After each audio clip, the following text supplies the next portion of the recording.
Engkaulah perisaiku saat badai hidup menerpaku.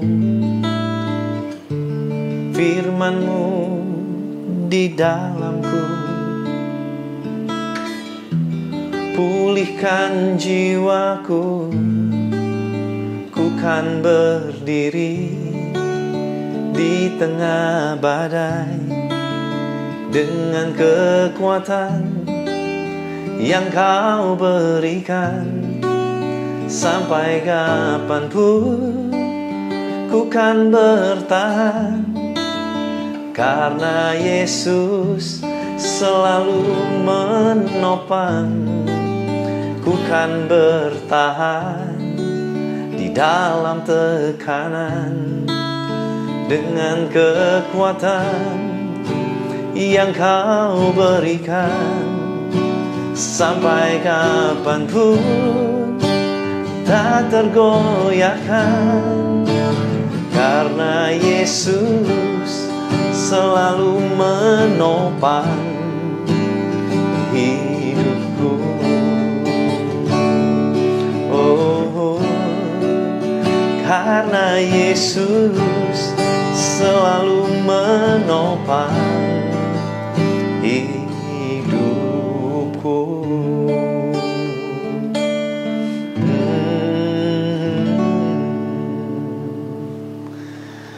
Shalom saudara, dalam episode kali ini kita akan belajar tentang resiko sebuah kepemimpinan.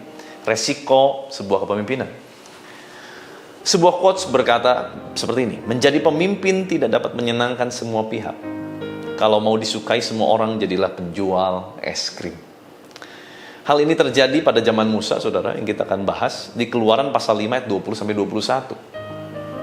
Waktu mereka meninggalkan Firaun, berjumpalah mereka dengan Musa dan Harun yang sedang menantikan mereka. Lalu mereka berkata kepada keduanya, kiranya Tuhan memperhatikan perbuatanmu dan menghukumkan kamu. Bayangin saudara ya, mereka, Musa dan Harun sengaja pasang badan buat bangsa Israel bisa keluar dari perbudakan. Tetapi negosiasi kurang berjalan dengan baik. Firaun mengeraskan hatinya. Firaun malah menambahkan pekerjaan berat bagi bangsa Israel, dan bangsa Israel nggak mau tahu.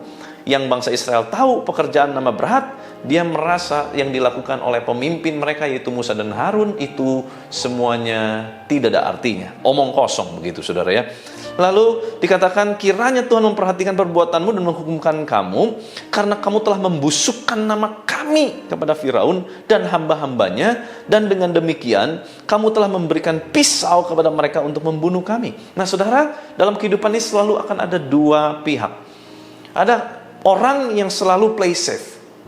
Pokoknya di hadapan semua orang dia harus terlihat sebagai Mr. Nice Guy, orang yang selalu terlihat baik. Tetapi juga ada pemimpin-pemimpin yang berani ambil resiko, yang tidak menyenangkan orang hanya untuk menyenangkan Tuhan, yang berani untuk tidak populer tetapi dia menyelesaikan tugas dan panggilannya, yang berani untuk tidak disukai, tidak dicintai oleh banyak orang, tetapi dia melakukan apa yang benar dan membawa kepada sesuatu yang disebut dengan rencana yang ilahi.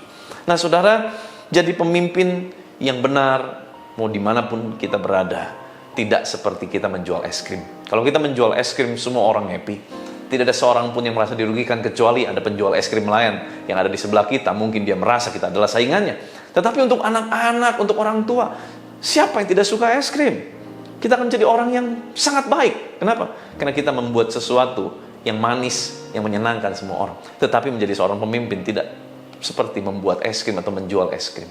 Menjadi pemimpin, ada kalanya kita harus siap untuk tidak terkenal. Ada kalanya kita harus siap untuk dibenci. Ada kalanya kita siap untuk tidak menjadi pujian, tetapi menjadi cemoohan. Itu semua menjadi satu paket, saudara. John Maxwell dalam bukunya menuliskan bahwa dalam setiap kepemimpinan selalu akan ada orang yang setuju. Ya, pokoknya apapun yang kita lakukan dia setuju. Tapi ada juga orang yang selalu tidak akan pernah setuju dengan kita. Ada orang yang tunggu suara terbanyak.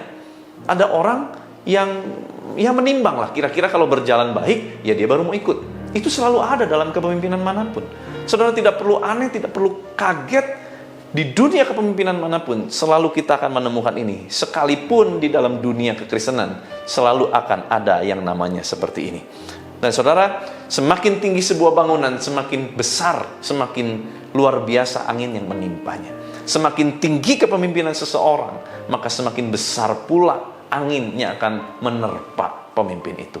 Jadi saudara, kita belajar hari ini, siapapun Anda, kalau adalah pemimpin mungkin dalam rumah tangga, dalam gereja, di perusahaan, di tempat kerja, mungkin juga engkau adalah pemimpin di sekolah, dimanapun kau berada, selalu akan ada resiko kepemimpinan. Tetapi yang benar adalah kita harus tetap pay attention terhadap apa maunya Tuhan melalui kepemimpinan kita, bukan apa kata manusia.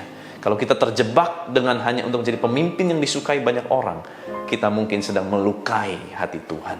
Jangan dibalik, saudara. Biarlah kita tetap menyenangkan hati Tuhan, sekalipun harus dengan terpaksa melukai beberapa hati dari manusia yang ada sekeliling kita. Tetapi saya yakin percaya orang yang dengan sungguh-sungguh mau menjalankan perintah Tuhan, Tuhan akan berikan hikmat. Mintalah hikmat, supaya kita betul-betul menjadi pemimpin yang bijaksana. Setiap keputusan yang menyenangkan hati Tuhan, itu yang pertama. Yang kedua adalah yang bisa membuat unity bagi sesama. Izinkan saya berdoa buat saudara, khususnya para pemimpin yang ada. Tuhan, terima kasih untuk semua pemimpin yang ada. Terima kasih Tuhan terus berikan mereka kekuatan untuk boleh menjadi seorang pemimpin, sekalipun disalah artikan, disalah mengerti oleh banyak orang, bahkan mungkin dicemooh, dianggap gak becus. Tuhan, tolong berikan setiap para pemimpin yang ada kekuatan yang baru, keteguhan yang baru. Kuatkan bahu mereka, kuatkan lutut mereka Tuhan, supaya apapun yang mereka kerjakan sebagai pemimpin dimanapun, sekalipun tidak populer, sekalipun tidak bisa menyenangkan banyak pihak, tetapi kami mau menyenangkan hati Tuhan lewat kepemimpinan kami. Terus perbesar kapasitas kepemimpinan kami.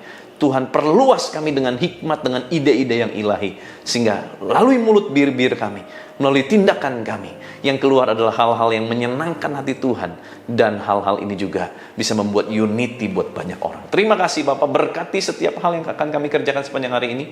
Biar kuasa kehidupan Kristus, kuasa kebangkitan Kristus mengalami pemerintah atas kami, di dalam nama Tuhan Yesus Kristus. Haleluya, sama-sama kita katakan amin. Tuhan Yesus memberkati.